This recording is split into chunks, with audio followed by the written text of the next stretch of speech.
તો શિવરાત્રી પહેલા અને ભવનાથ મેળો યોજાય તે પહેલા ગિરનાર પર્વત ભારે ચર્ચામાં છે। કારણ એ છે કે શિખર પર બે ધર્મની વચ્ચે તેમનો હક છે તેવા દાવા થઈ રહ્યા છે। આ મામલો સંવેદનશીલ છે, ત્યારે જૈન ધર્મની ધ્વજા લહેરાતા સનાતન સંતો આક્રોશિત થયા છે। પોલીસે તીર્થ મુદ્દે તકરાર થતા હવે એક્શનમાં આવવું પડ્યું છે।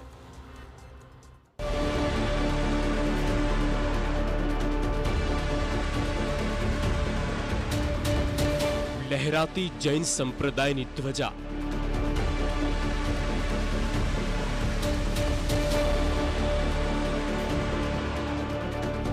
ध्वजा फरकावतो फोटो वायरल।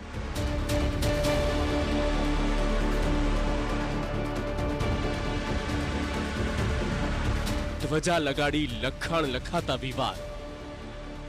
जूनी ध्वजा आती ने हमें पड़ी है।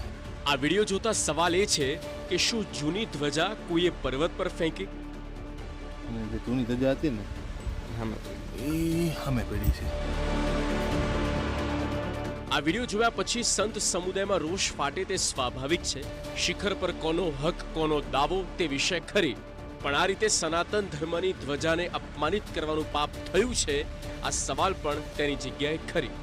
ગિરનાર પર્વત પર શિખરના હકનો દાવો, ઓઘડ શિખર પર જૈન ધર્મની ધ્વજા, ધ્વજા લગાવનાર વિરુદ્ધ નોંધાઈ ફરિયાદ।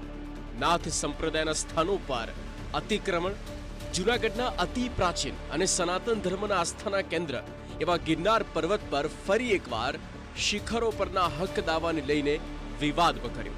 શ્રી ગોરખનાથ શિખર અને શ્રી ગુરુ દત્તાત્રેય શિખરની વચ્ચે આવેલા પવિત્ર ઓઘડ શિખર પર જૈન ધર્મના લોકો દ્વારા અનઅધિકૃત રીતે ધ્વજા લગાડવામાં આવી હોવાના અને ખડકો પર લખાણો કરીને હક સ્થાપિત કરવાના પ્રયાસના ફોટા સોશિયલ મીડિયામાં વાયરલ થયા।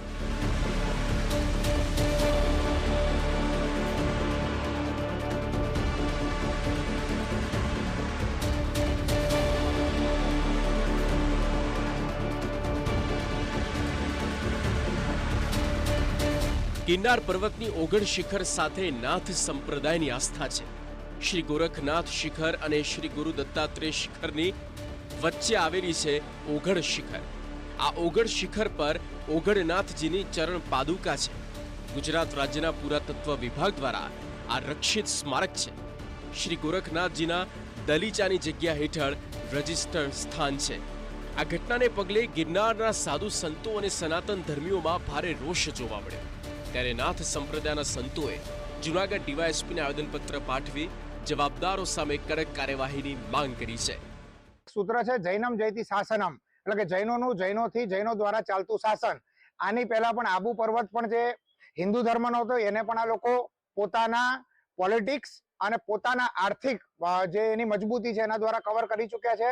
સમ્યત પર્વત પણ કવર કરી ચૂક્યા છે, પાલીતાણાનો પર્વત પણ કવર કરી ચૂક્યા છે। હજી ત્યાં વિવાદ ચાલે છે અને હવે આમનો નેક્સ્ટ ટાર્ગેટ બરોબર છે એ દત્તાત્રેય શિખર છે। એટલે ગમે તેમ કરીને ભવનાથ તળેટી ભવિષ્યમાં જૈન તળેટી બની જાય તે પ્રકારનું આ લોકોનું પ્યોર આયોજન છે।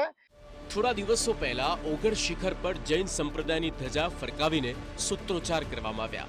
ઉલ્લેખનીય છે કે ઓઘડ શિખર પ્રત્યે નાથ સંપ્રદાયની વિશેષ આસ્થા જોડાયેલી છે।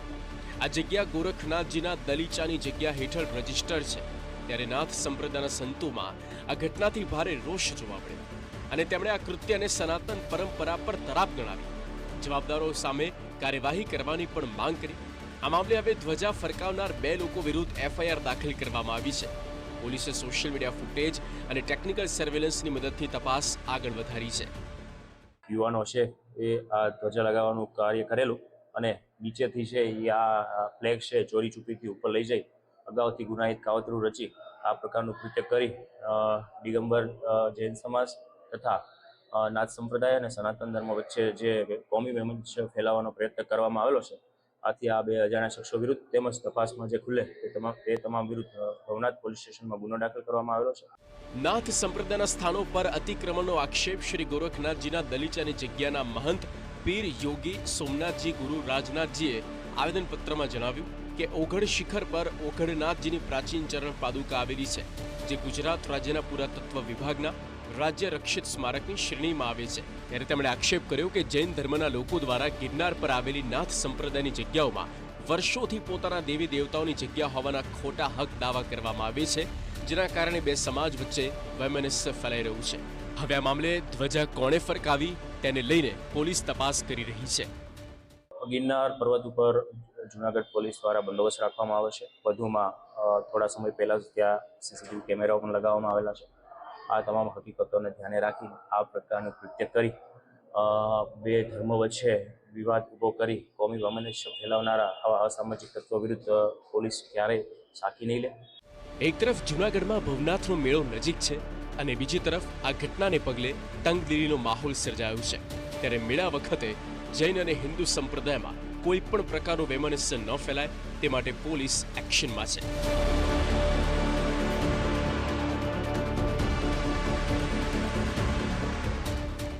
બે ધર્મ વચ્ચે જે વૈમનસ્ય વારંવાર ફેલાવવાનું જે કૃત્ય કરવામાં આવી રહ્યું છે તેમને કડકમાં કડક સજા મળે તેવી માંગ કરવામાં આવી છે. વિજયસિંહ પરમાર, TV9, જૂનાગઢ.